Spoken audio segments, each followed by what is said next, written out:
तो मैं आगरा गया था।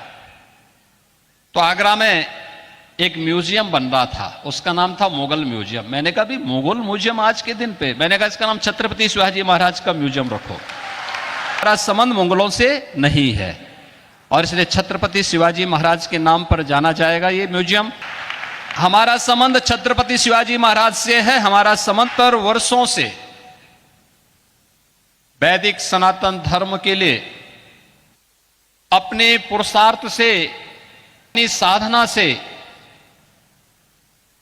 अपने परिश्रम से पूज्य स्वामी गोविंद देव गिरि जी महाराज ने जो कार्य किया, जो आशीर्वाद सनातन हिंदू धर्मावलंबियों को दिया है, उनके प्रति कृतज्ञता ज्ञापित करने का एक अवसर यह गीता भक्ति अमृत महोत्सव के रूप में हम सबके सामने है। मैं इस अवसर पर अमृत महोत्सव की इस बेला में उनका हृदय से अभिनंदन करता हूं, स्वागत करता हूं और ज्ञानेश्वर जी महाराज से ही प्रार्थना करता हूं कि पूज्य स्वामी जी का सानिध्य, उनका मार्गदर्शन सनातन हिंदू धर्मावलंबियों को एक लंबे समय तक प्राप्त होता रहे।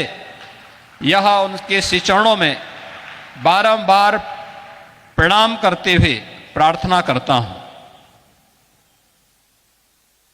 आज ये मेरा सौभाग्य है कि मुझे इस अद्भुत अवसर पर आनंदी आने का अवसर प्राप्त हुआ है।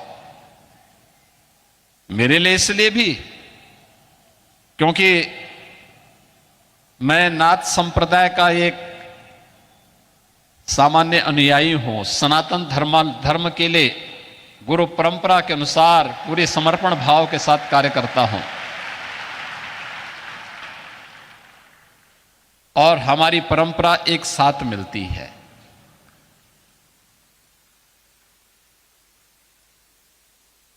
भगवान ज्ञानेश्वर जी महाराज की जो परंपरा है, उस परंपरा को प्रणाम करने और इस परंपरा के सेतु को जोड़ने का काम किया है पूज्य स्वामी गोविंद देव गिरि जी ने, उनके प्रति कृतज्ञता ज्ञापित करने के लिए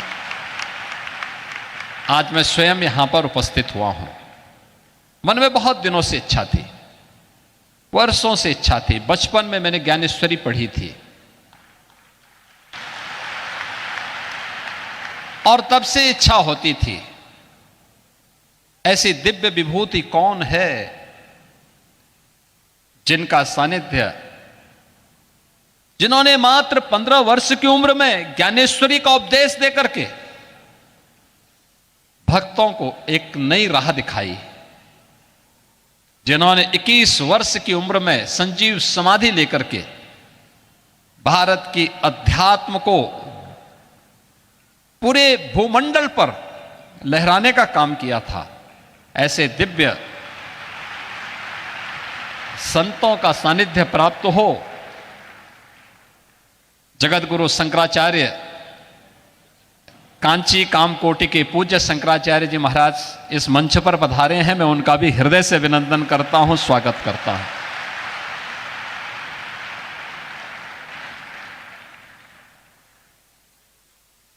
और आज ये मेरा सौभाग्य है कि मुझे साक्षात इस परंपरा के प्रति वहां पर दर्शन करने का सौभाग्य प्राप्त हुआ। वहां जा तो मैं आगरा गया था। तो आगरा में एक म्यूजियम बन रहा था, उसका नाम था मुगल म्यूजियम। मैंने कहा भी मुगल म्यूजियम आज के दिन पे, मैंने कहा इसका नाम छत्रपति शिवाजी महाराज का म्यूजियम रखो।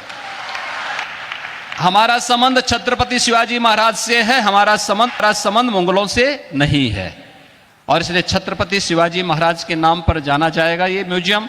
और छत्रपति शिवाजी महाराज की स्मृतियों को वहां पर सजोने का कार्य पूरी भव्यता के साथ आज हम लोग उसको आगे बढ़ाने का काम कर रहे हैं।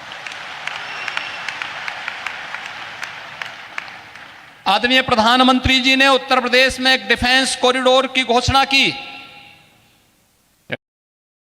डिफेंस कॉरिडोर भी छत्रपति शिवाजी महाराज को ही समर्पित है। भारत की रक्षा सेनाएं आत्मनिर्भरता के लक्ष्य को प्राप्त होंगी, इस दिशा में कार्य भी वहां हो रहा है। तो यहां पे तो शक्तियां भी जुड़ रही हैं और पूज्य संतों के माध्यम से भी भक्ति भी आपस में एक दूसरे का सानिध्य प्राप्त कर रही हैं। और इसी का परिणाम है, जब ये शक्ति मिलेगी, भक्ति और शक्ति का अद्भुत संगम होगा, तब 500 वर्षों की गुलामी की दास्ता से मुक्त होकर के अयोध्या में राम मंदिर का भव्य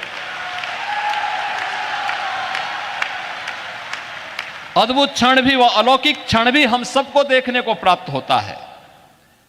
हमारे पूज्य संत जन मंच पर भी बैठे हैं, सामने भी बैठे हैं। इनके सानिध्य में प्रधानमंत्री मोदी जी के कर कमलों से, उनके परम पुरुषार्थ से 22 जनवरी 2024 की जो तिथि हम सबको अयोध्या धाम में देखने को मिली थी, अद्भुत है। और ये नई अयोध्या, ये भव्य दिव्य और नव्य अयोध्या आप सबको भी अपनी ओर आमंत्रित कर रही है। और उसी आमंत्रण के साथ आज हम सब पूज्य स्वामी गोविंद देव गिरि जी, जिन्होंने अपने लिए नहीं, सनातन वैदिक धर्म के लिए अपना सब कुछ समर्पित कर दिया, पूरे देश के अंदर, पूरी दुनिया के अंदर वैदिक पाठशालाओं की स्थापना करके श्रीमद् भगवत गीता के संदेश को जन जन तक पहुंचाने के लिए वेद पाठी एक लंबी परंपरा को देश को दे करके यह देश वेदों का मार्गदर्शन प्राप्त करेगा। जो कार्य मध्यकाल में समर्थ गुरु रामदास जी ने छत्रपति शिवाजी महाराज का मार्गदर्शन करके किया था, वह काम आज गोविंद देव गिरि जी के सानिध्य में इस महाराष्ट्र के अंदर, देश के अंदर, दुनिया के अंदर हर सनातन धर्मावलंबी के मन में इस भाव को पैदा करने के लिए उनके सानिध्य में निरंतर चल रहा है।